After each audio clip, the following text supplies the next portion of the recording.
Hey everybody, I just thought I'd come in the garage. I have maybe about an hour or so before I have to start supper, and I just wanted to finish up this fun collage that I put together.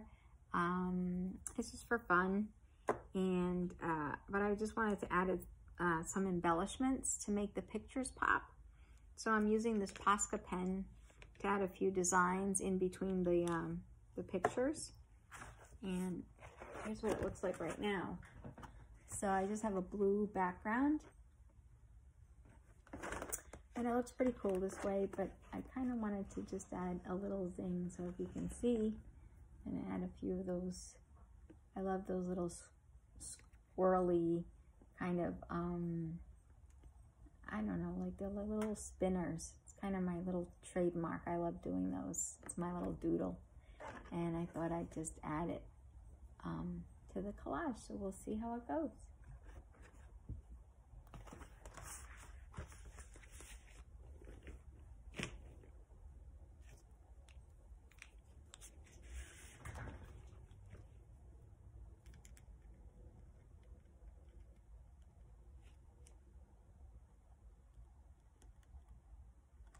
Sometimes that I enjoy the freedom of just painting with large strokes and allowing the energy to flow, but I think I'm very in tune with the seasons.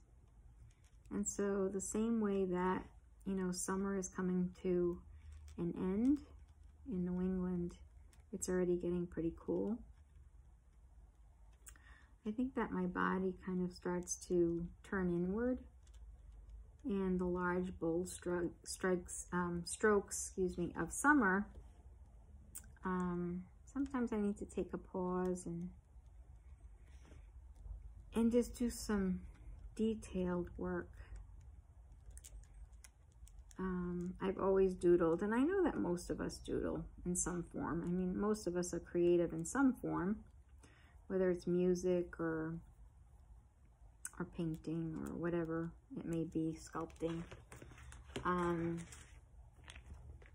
But I just remember even in school, you know, as I was taking notes, there was always doodles on the sides of my notes, and that actually helped me to remember what I was studying. Because oftentimes I'd be taking a test, and I could recall the page in the notebook, and I would remember, oh yeah, that's right, that doodle was right next to that information, and I could remember it better. I don't know if that's ever happened to you, but that was something that was helpful when I was studying.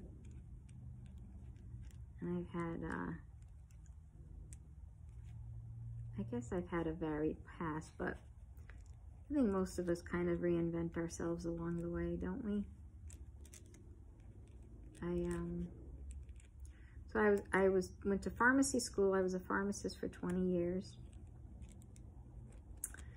And, but I always had an interest in psychology and the mind and how it works. And so my favorite part of being a pharmacist was counseling my clients. And so, at some point I went back to school and I got a master's in counseling because I wanted to kind of beef up my skills in counseling. And also because I wanted to understand the mind-body connection better. I wanted to understand the science behind it. So I did that. And then I counseled for a few years.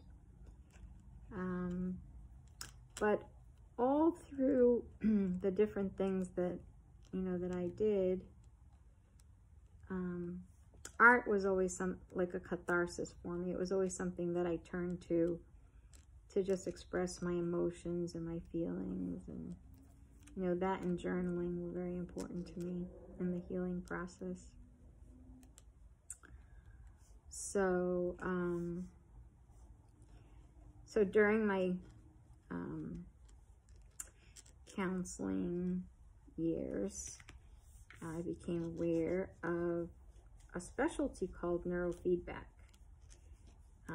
And it's a type of biofeedback that actually we're able to teach the individual to regulate their own brain waves. And so by doing that, we're able to help people alleviate conditions like anxiety, depression, ADHD.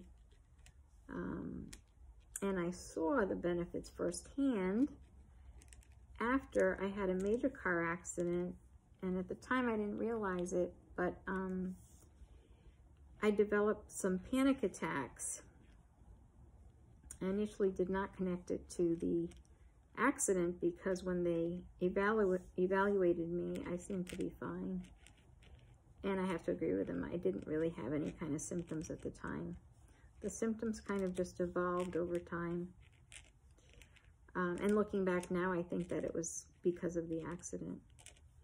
So in any case, a friend of mine at that point decided, encouraged me to try neurofeedback, and I kind of hesitated for a while. I tried other things to see if it would work, but nothing was really eliminating it completely. And in fact, my anxiety started to get worse. So, I wasn't able to drive long distances, and that, started to hinder my independence, and I didn't like that. So eventually I caved and I went and I tried it, and I was just amazed at the results. Within a couple of weeks, I started to really feel myself again. I started to sleep better. I was driving and not even thinking about what I was doing. I mean, in a good way.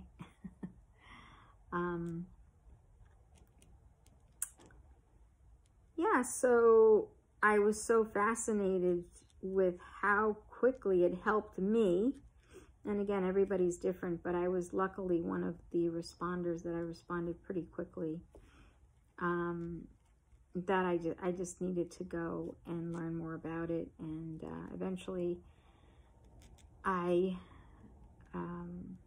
got trained in it at the encouragement of my then neurofeedback therapist, who saw how interested I was in it and encouraged me to do it. And so I did.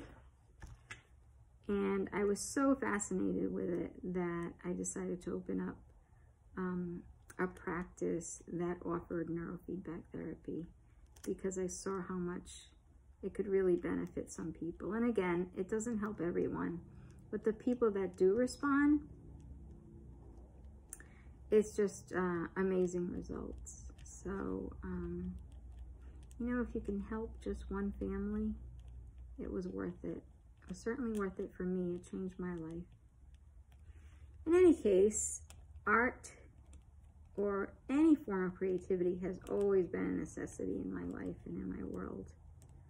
Like, I need to create something, whether it's in the garden, which I love to do as well, or, interior design.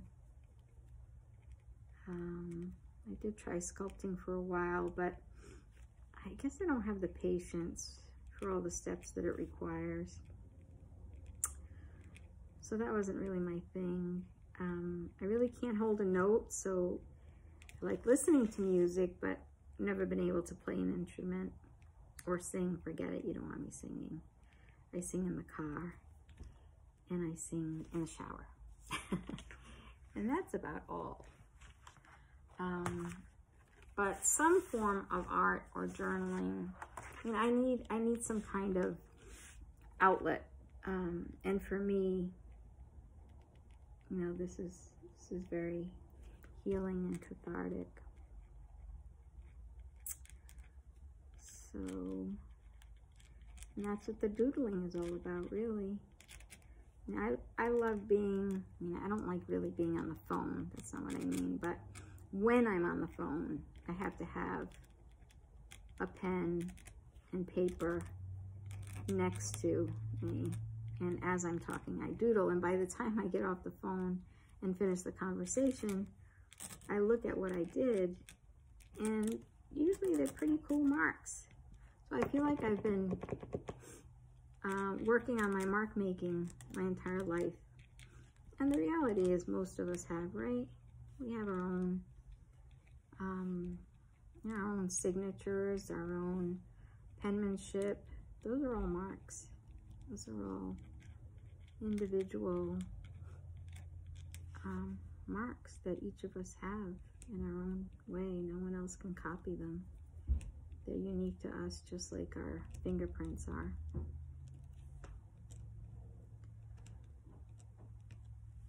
Okay. So I think that's coming out pretty cool so far. I like it so far. So what kind of things do you guys do to relax and to unwind and to heal? Do you meditate? Do you go walking? Do you include art in your life as well? And let me tell you, even if you think you don't have a creative bone in your body, I would highly recommend that you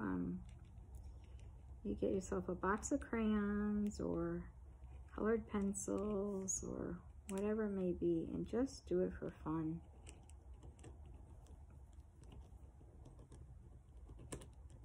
Just uses the right side of our brains.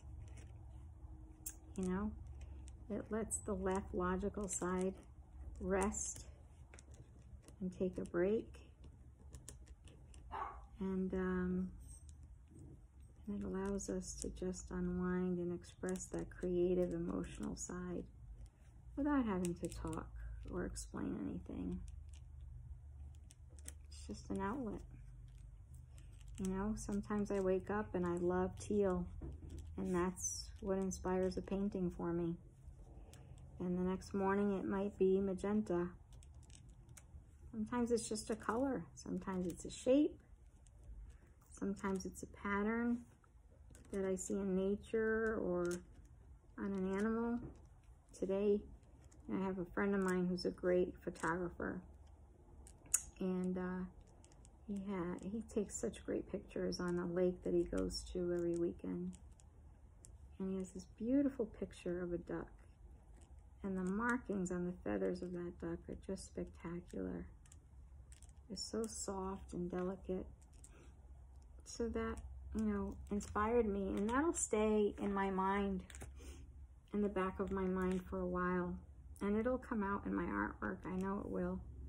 I won't consciously know it at the time, but it'll happen.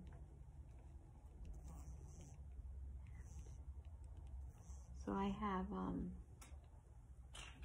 my dog in the background that barks. That's probably Marty. I have Abraham as well. And we have a fly with us as well. So, well, hope you enjoy your day, your evening, and I hope you enjoyed watching me doodle.